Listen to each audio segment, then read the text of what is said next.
en waru ron jam tan ina ni labi ay ne kata uni tahu wa uni na di ta jadi pare ni uni na no aku ai sebo tu wa tu wa ni bu yang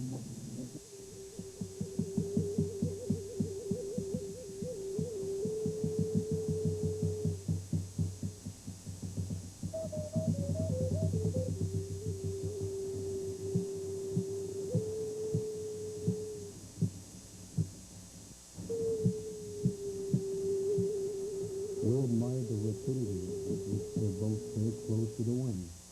It had one disproportionately large sail of fine woven mast, which was in the shape of an acute angled triangle.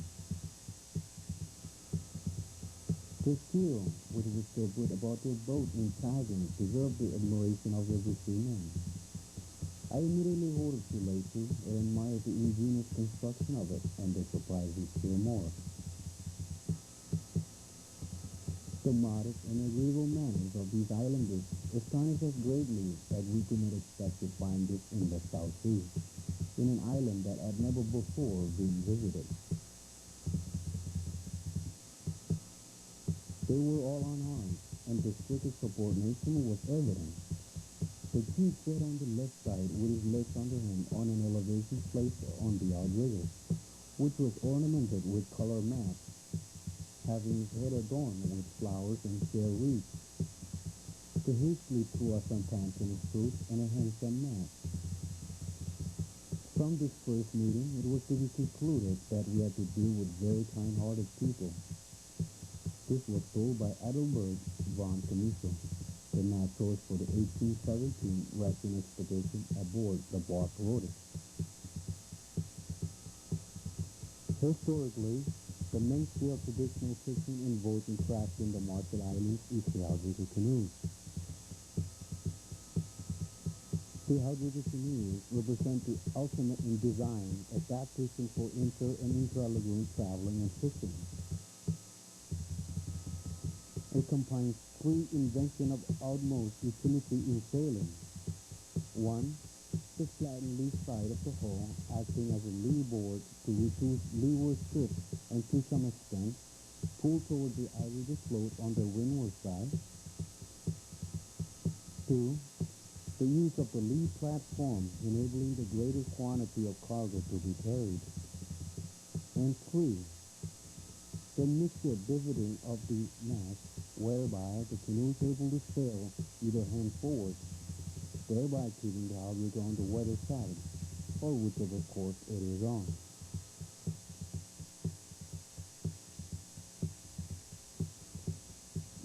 The outrigger canoes of the Marshall Islands are sophisticated and well-engineered craft, which combined with one of the most advanced methods of navigation, allowed the Marshallese to travel as far as the Hawaiian Islands to the east, Ponape to the west, Wake or Enenkiel to the north, and Kiribati to the south. For thousands of years, the outrigger canoes has been the sole means of transportation upon which the food-gathering economy of the Marshall Islands relies.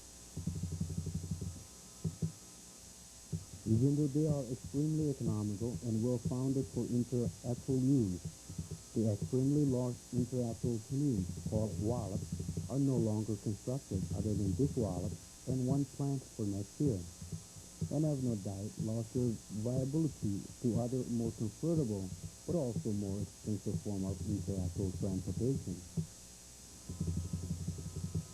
The mid-sized sailing canoes called Pigman and the paddling canoes called Cutter are still being built and used on the several of the outer islands. During the end of World War II, there were approximately 12 canoes in use on Enewetak Atoll. These canoes range in size from 30 to 65 feet in length. The canoes were used for inter-atoll transport and cargo carrying. An example of carrying capacity was approximately 1 ton of cargo, and the passengers were a 50-foot canoe. These canoes were also used extensively for fishing. not only inside the lagoon, but also in the open ocean around the lagoon. The atoll was generally kept inside, usually a distance of around 20 miles on a clear day. At the beginning of this project, there were no canoes left on Enewetak Atoll. The Enewetak Atoll Canoe Project was conducted on Macquarie Atoll with the help of traditional Outrigger canoe builders, members of Enewetak Atoll community living in Macquarie, and other Enewetak builders who relocated to Macquarie. With the help and support of Enewetak Atoll Local Government Council, we decided that due to the lack of natural resources available on Enewetak Atoll for construction of a 50-foot voyaging canoe, and that all the material would be more readily available, we would build a canoe on Macquarie. Being a district center, the exposure during this construction would make the greatest impact on the majority of the population in the Marshall Islands. This project documents the traditional making techniques for Outrigger canoe construction. Seeing what traditional ways of construction was documented in previous research, that is with the use of Pantanus leaves as a making tool for design. It was noted that the men from Enewetak Atoll built their canoes from memory and not from specific measurements. Almost all of the canoe is measured entirely by eye, only using the tape measure to distinguish size in comparison from one part to another.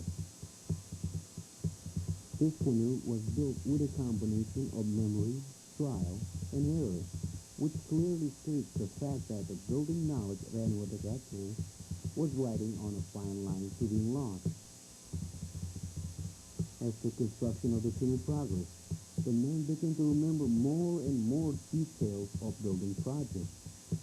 Along with the 8 official builders, there were a great number of men from Enewetak Atoll, ranging in the age from 10 to 70 years, who came to the site to learn and to remember the specific details of construction, plus the official trainees. This video is a complement to the technical report produced during the building of One Island Train, published in both Marshallese and English. For the Walap and Enewetak, the foundation or the backbone which the planking is built upon is comprised of 3 sections: the gym, the butt, and the cup. The logs used for these parts are rough cut by sliding the top and the bottom. The edges run parallel, not only from the top to bottom, but also from side to side. A sliding V-section is roughly dug out of the center section of the butt. From the gym handle of the log, the section is left solid, called rababubu, so that the gym piece can sit and be fastened to it. As the sides of the butt are carved to follow the rough shape of the outside, it is thicker toward the bottom for added strength. At the bottom of the butt, the sides are angled slightly by eye to define the asymmetric shape of the hull as the planks are set in place. Asymmetrical means the leeward side, called pega, will be flatter than windward side, called redam, of the hull. Both bars are checked and adjusted so that they are exactly the same. The sides are left unchanged until the planking is set up so that the asymmetric shape of the 2 sides can follow through to the bottom of the canoe. In order to establish the degree of angle of the 2 bars, they are set up on a cradle called gewa. With the bar sitting in place, the builder either moves the gewa toward the center to steepen the angle of the bar, or outwardly to lower the angle of the bar. The length of the center section, called cup, between the 2 bars is exactly 1/2 the length of 1 bar. Strength and length-to-length ratio with the bar is the reason for this decision. The shape and size of the cup conform to the same shape and size of the bar, where they are lashed together. To ensure a perfect fit, the ends of the cup are painted with coconut fiber carbon paste called erran and rubbed out onto the end of the bar so the paste rubs off on the ice spots on the bark, showing the irregularities at the seam. These ice spots are cut away until the seam fits perfectly.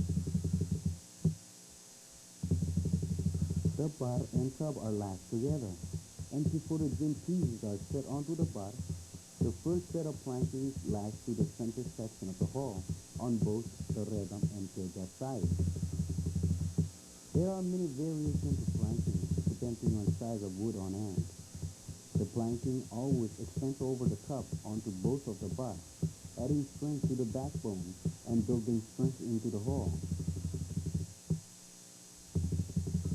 When the planking is set in place, the thickness of the cup and bar are transferred to the plank. The gym shape follows the shape of the bar and planking. It is set onto the end of the bar and shaped by high.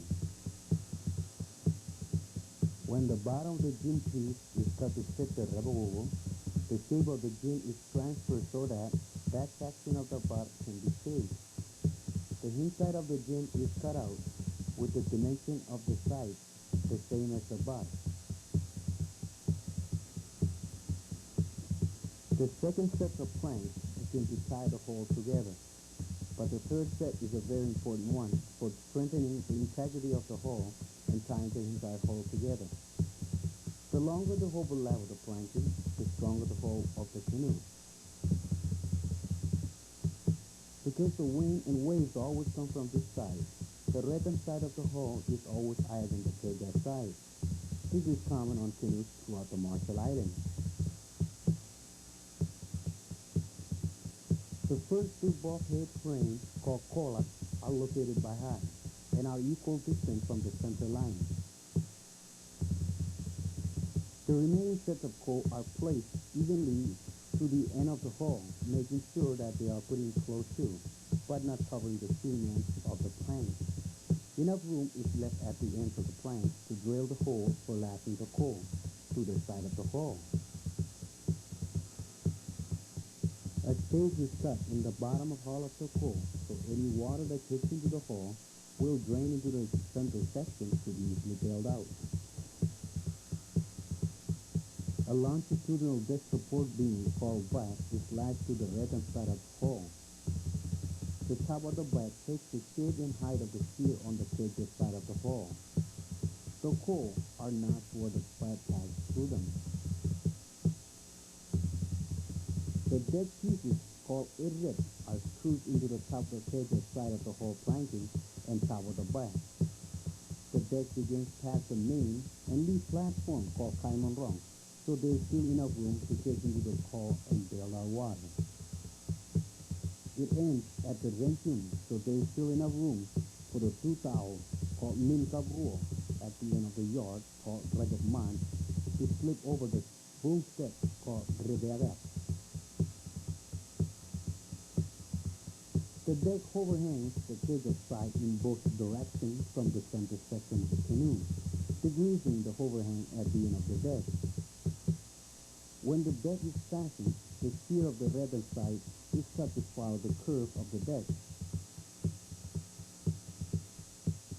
The steel piece, called erer, made from stringy wood, is lashed in place to extend past the ends of the cup under the two bars. This piece protects the bottom of the hull while it is taken in and out of the water. When it wears out, a new piece is lashed in all one's place. A breadfruit log called Mast was used for the outrigger float, which is called kubak. Although breadfruit is used primarily throughout the Marshall Islands as the wood of choice for kubak, the Enewetak builders like driftwood, preferably mahogany, for the outrigger floats because are heavier for their length. On most canoes in the Marshall Islands, the length of the kubak is usually the same length between both girders. The Enewetak kubak is only half this length, so you can see why the extra weight is needed. The sides of the log are first squared to a slight bit larger than the desired finished dimension. A square log is turned on its edge so that a lengthwise corner becomes the top. After they're located where the secondary curved outrigger boom called Abbott will sit, the basic F-breeze shape of the kubak is swapped out. The bottom of the kubak is shaped by eye. From the outer edge of the Abbott to the end of the kubak, the top of the kubak remains flat. A hole is chiseled out for lashing the Abbott to the kubak, so the Abbott sit easily on top of the kubak. It is flattened just in that area. The length of the key are established by eye. This length includes extra wood at the end of the key for notching over the top of the keja to help hold it in place. A cutout is made on top of the plank on the redem side of the hull for the key to fit into. The builder determines the length of the Abbott by measuring from the board sheldo to the end of the key.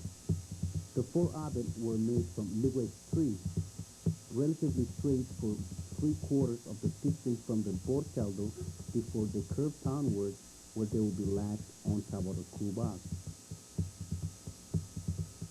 From the Uban one, extending roughly 1/4 of the distance to the outrigger float is the main outrigger platform, which is called Sadak, built of solid pieces of wood lashed to the main outrigger boom. From the Uban one, the planks are lashed to the 2 tiers. The first plank is called Enewetak, and the remaining planks called Badak. The width of the Badak is the same width of the lead platform or the Kaimanrong, and is determined by 2 main factors. One, that it is as wide as possible, but leaving enough space between it and the opening of the deck for easy access into the hull. And 2, that it is wider than the width of the outer Abbott at the kubak to ensure there is a taper in width of the Abbott to building strength to the outer complex. With the planks lashed in place, the outer rail, board sheldo, is notched into the bottom to slip over the tier and remain the same height as the top of the Uban one at the opposite end. The outer rails, called bore, are simply measured to cylinder voids from the Uban one to the board sheldo. An overhang of the bore is left so that the sail filler lines, called billiards, can be tied when tagging. Outward, approximately twice the length of the buttock is the area. The area is comprised of slabs, called categories, equally spaced from the outer edge of the board sheldo. The last category is larger than the others, notched over the tier and Abbott, keeping them in position to prevent side slippage. The area extends and lashed over the boom, strengthening the outer complex. The main cross tree, called Mayur, sits between the Abbott and the tier. The main function of the Mayur is to level the entire canoe. Because the natural curve of the secondary outrigger boom varies with each craft, the level of the canoe cannot be anticipated before it is put into the water. In order to level the canoe, if it tips and inclines toward the outrigger float, the Mayur is shifted in that same direction, moving the weight of the booms closer to the hull and leveling the canoe. The Mayur is shifted toward the hull if the opposite case is true. The JoJo allows the kubak to flex independently of the main hull, enabling the transfer of weight fore and aft as the canoe moves through the waves. Since the wave patterns are different from the main hull to the kubak, the JoJo aids in this wave transfer and cuts friction over the outrigger assembly. This in turn eliminates drags on the kubak, adding speed and improving smooth sailing ability, essentially to windward. In addition, because of the less rigidity over the entire outrigger complex, the life of the entire canoe is lengthened. From the last category to the JoJo are 5 cross pieces evenly spaced, which the shroud or the stone lobes are tied. They are made from Canoe wood to extend past the keel far enough to accept the lashing. The butts are cone-shaped pieces of Canoe used to support the keel from the top of the kubak. The top of the butts are cut to confirm the shape of the bottom of the tier. The planking for the caiman rung extend over the kedja side, from where it is lashed to the top of the open one. The width remains consistent with the data.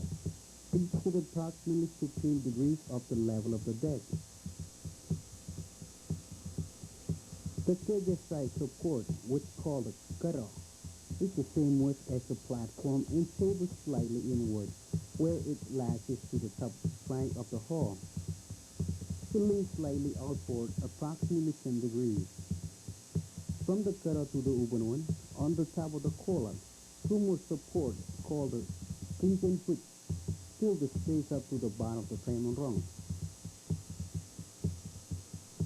There is a space between the open one and the cutter in the center for easy access into the hull. On the outer edge of the caiman rung, parts of the plank extend outward to form cleats for the tiliacs at both ends, and the man in the middle, to tie it to when the canoe's beak and the sail is lowered. The length of the mast, or the kuju, is measured using two distinct techniques. One, the distance from the river to far edge of the buttock, and two, the distance from the open one to the kubak, adding 1 unit, which is 1.8 meters or 6 feet. The center section of the mast is largest in diameter, tapering slightly to the bottom and top of the mast. The reason for this taper is that in the area of the load where the stone lobes are tied, there is an enormous amount of pressure pulling against the mast. The mast can bend easily here. The same holds true at the bottom section of the mast. When the canoe is under sail, this section of the mast bent with the force of wind against the sail and rigging. If the mast was completely straight and no tapering at all, there would be no give in these areas and most likely eventually be break, most likely in the area directly below the lower stone lobes. There are 3 cleats, which are called rabai, on the mast, all made from dowels cut from canoe. One is driven completely through a hole at the bottom and protrudes on each side. Under sail, the use from the boom goes around the kiliwil, around the bottom of the mast under the rabai, to where the sailor's holds the end where he's sitting on the caiman rung. The other 2 rabai are lashed to the lower section of the kudu, the lower one on the kubak side for the man line, and the upper one on the redam side for the tiliac line. The lot acts as a canoe block for the sailor lines or the tiliac line, and the main sail halyard called a man. It is inset and lashed into the side of the mast on the kedja side of the hull. In the side, 4 holes are drilled, 2 on each end for the tiliac, which raises and lowers the boom, ensuring the sail feels excess wind. The remaining 2 holes are spaced evenly between the first 2 for the man, which raises and lowers the sail. The masthead, which is called Walap, is made from a piece of liquid, where the mast sits in the center in a socket countersunk in the bottom of it. The shape of the Walap differs from builder to builder by general taper on both ends for strength and appearances, as well as eliminating risk of tripping over it. It is placed directly in the center of the buttock, next to the open one. The rajagman is pear-shaped with the narrow part on the inside where the holes are drilled to tie the sail to. At the end where the rajagman lashes to the rajakara, called katalibin, the rajak begins to taper, taking more of an oval shape from the top to bottom. At the katalibin end, a channel is cut on the top and bottom, so the 2 canoe dowels called ninkabro are set into these channels. A hole is drilled at the end of the channel in the center of the rajak, where a coconut coil ring is tied. The end of the rajak is completely wrapped with the coconut coil to the loop, covering the ninkabro and holding them in place. With the lashing complete, The ninkab row slips over the riberet where the stay or the cook is tied, holding the sail in place. The opposite end of both rajak is shaped so that the end of the sail line can be secured to the end of the boom. A knot is cut completely around the rajak, where it tapers back to the regular diameter of the rajak. At the very end, a flattened V-shaped channel is cut. The rajakara is made using the same technique as the rajak mine, with the following exceptions. 1. The diameter is always smaller than the overall of the rajak mine. 2. The overall length is longer than the rajak mine. And 3. The available end of the rajakara is shaped in such a way that it can be lashed to the rajak mine. A short of a tongue is shaped from the top to bottom of the rajak. To connect both sides to the channel, a hole is drilled through the rajak. The riberet, where the ninkab row sits, is made from a natural curved piece of canoe. The first 2/3 is straight with a 25-degree scoop at the last third. The stay, which is called cook, which hold the mast to a 4.5 position on a tacking, are the length of the mast plus 2 hangings, lashed just below the look. The end of the lines is unraveled and laid flat against the kiju, where the coconut coil is wrapped around the inside of the ravel. The coil is then wrapped around itself in the Hebrew technique. The unraveled end of the line is pulled back tightly against itself, where the coconut coil is wrapped around it the entire length. The line then goes down and around the other end of the riberet and loose through the sail and at the end of the riberet, then through the hole in the side of the hull to be secured. The stone lubits are the lines or shrouds holding the mast in position against the force of the wind. They consist of a number of lines and one stainless aircraft cable, the length of the mast plus 1 hanging. The length of the wire and lines combined equally is the length of the kiju plus 1 hanging added to the line. The other ends are tied to the last 2 categories, the 5 sarwa and the jojo. The sail is hoisted by 2 halyards called man tied to the rajak man. The weight, therefore, is shared by the foot of the boom at the riberet at the end of the canoe while on the sail, and the masthead, which is set the greatest downward pressure. When tagging or riak, the weight shifted to the bottom of the kiju and the sail is easily shifted from one end to end.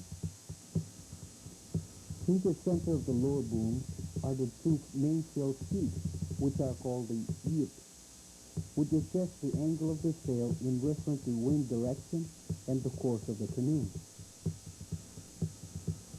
Beginning at the cleats of the lower section of the mast, the reaching or the spiller lines called piliers attached to the center of the lower boom at the forward end of the binning cabo. By raising these lines, the lower boom can be hoisted, filling the wind from the sail. The stronger the wind, the higher the rajak is raised, filling a greater amount of wind and easing the pressure from the sail. These lines also keep the sail in position directly over the boom while raising and lowering it. In laying out the sail, first, the rajak are spread apart on the ground to the approximate shape of the ujala. A loop is tied in the end of a coconut coir line called equal and slip over a stick driven into the ground so that the knob on the loop is laced directly over the kabelbin, where the 2 rajak are lashed together. The equal is then pulled to the other end of the rajak man and looped to slip over a second stick driven into the ground so that the knot in the loop is past the end of the rajak man. Another length of the equal is tied to this knot in the last loop and then pulled back to the kabelbin, duplicating the same length. which become the length of the back of the sail, which is called arilang. A loop is also tied in the end of this length of the equal, pulled to the end of the rajakara, where it is adjusted to meet the knot in the equal. Slip over the third stick, driven into the ground to hold it in place. From that knot, another piece of equal is tied to pull the length of the rajakara to the kabalbil and tie it to the original knot. The size and shape of the sail is thus established. Before the material for the sail is cut out, a second line is tied from the outer ends of the two rajak, which will be sewn into the material, strengthening and stiffening the back of the sail. This is the rough size of the sail, and it is to the builder's discretion whether to change the shape by lengthening or shortening one or both of the rajaks.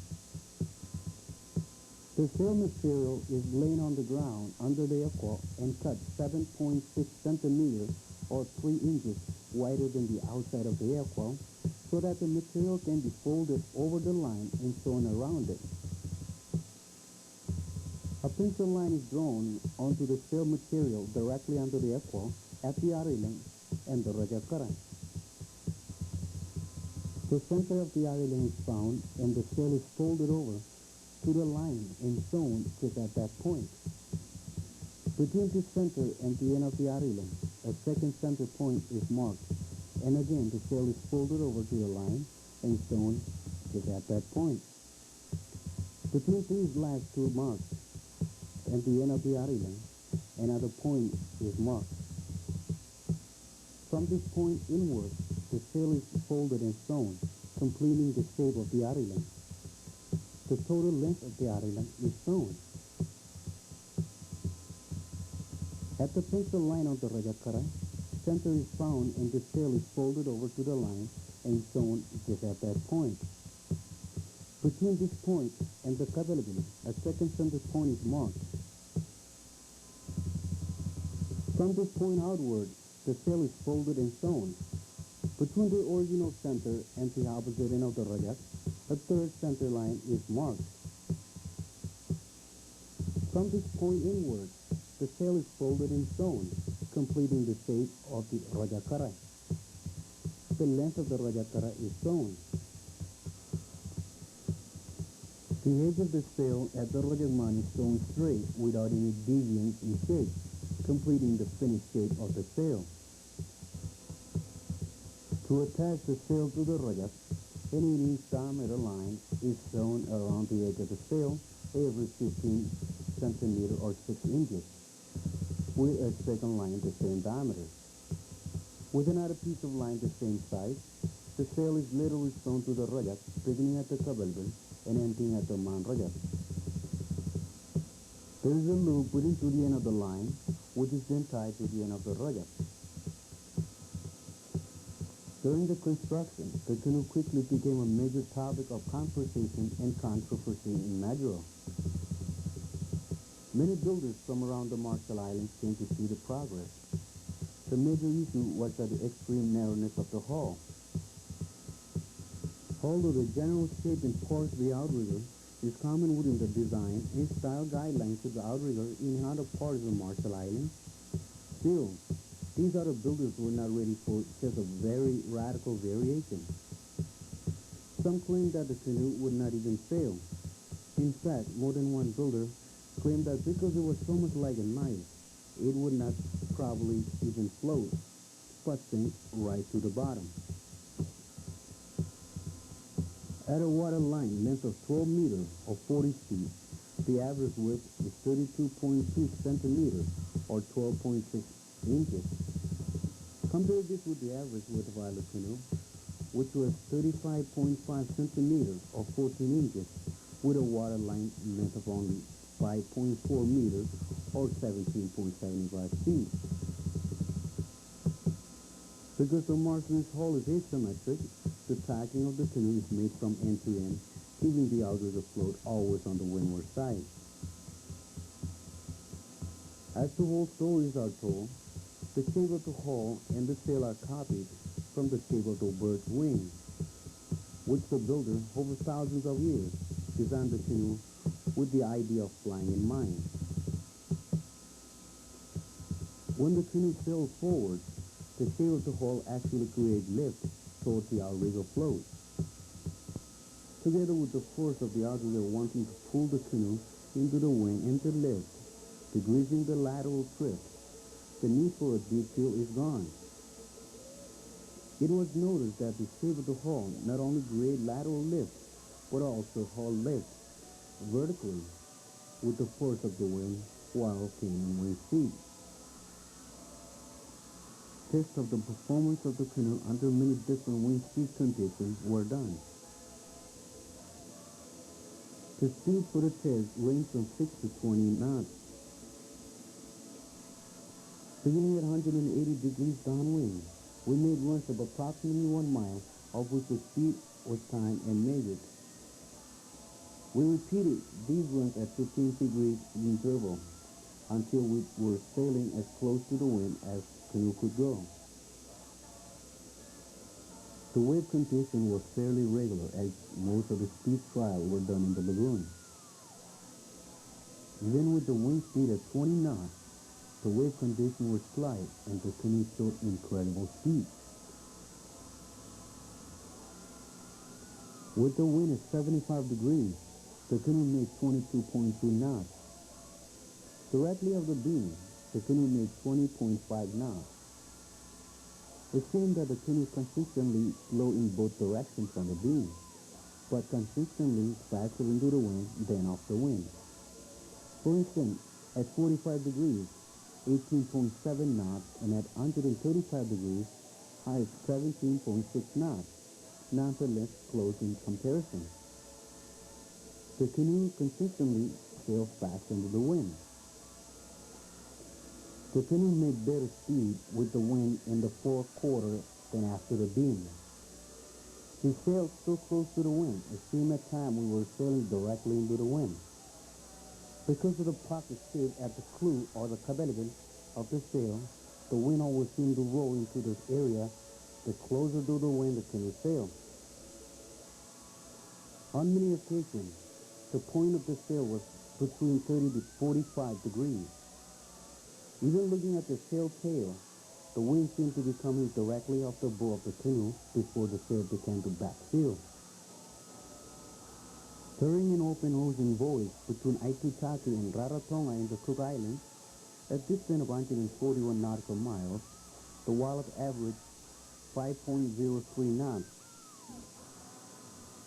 It should be fair to say that this would not be a very good representation of what the canoe's performance could have actually been, considering that she was sailing in company of 3 other traditional canoes, as well as 4 escort vessels.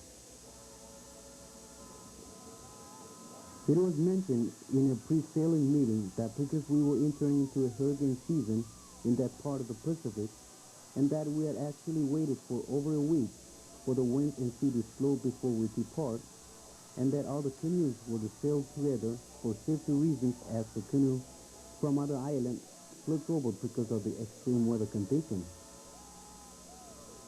The other canoes were of the double-hull Polynesian style and were already slower by design. As it turned out, our canoe and our escort vessel stayed in sight of the other canoes for the first 5 to 6 hours. During this time, our canoe would sail her course and follow a bit so that our escort vessel could catch up. This continued during the entire voyage. Keeping this in mind, as well as the canoe being in rather large seas, and on 2 separate occasions, moving to on and off for a total of 6 hours with a very little forward movement to lower the sail and repair a broken mast. The speed was still impressive. Traditional knowledge within the heritage of the Martian people have taken a back seat, so to speak, to rapid modernization and at risk of being completely lost. Because of this, the identity of the youth, especially the young males, have taken an inferior role in the face of this westernization. This project has regained some of that identity and instilled the pride and self-esteem in the youth of the day. Because of the RMI participation in the 6th Festival of Pacific Arts, the Marshall Islands experienced an astonishing upsurge of pride, both nationally and individually. The Walap in Enewetak was officially named the fastest traditional canoe in the entire Pacific. She was the most popular craft at the festival in Rarotonga, and because of this canoe, the sailing culture of the Marshall Islands is now known and talked about all over the world. It is very important to use the knowledge and wisdom of our forefathers to move into the modern world. Something need never be lost, and our canoe is one of them.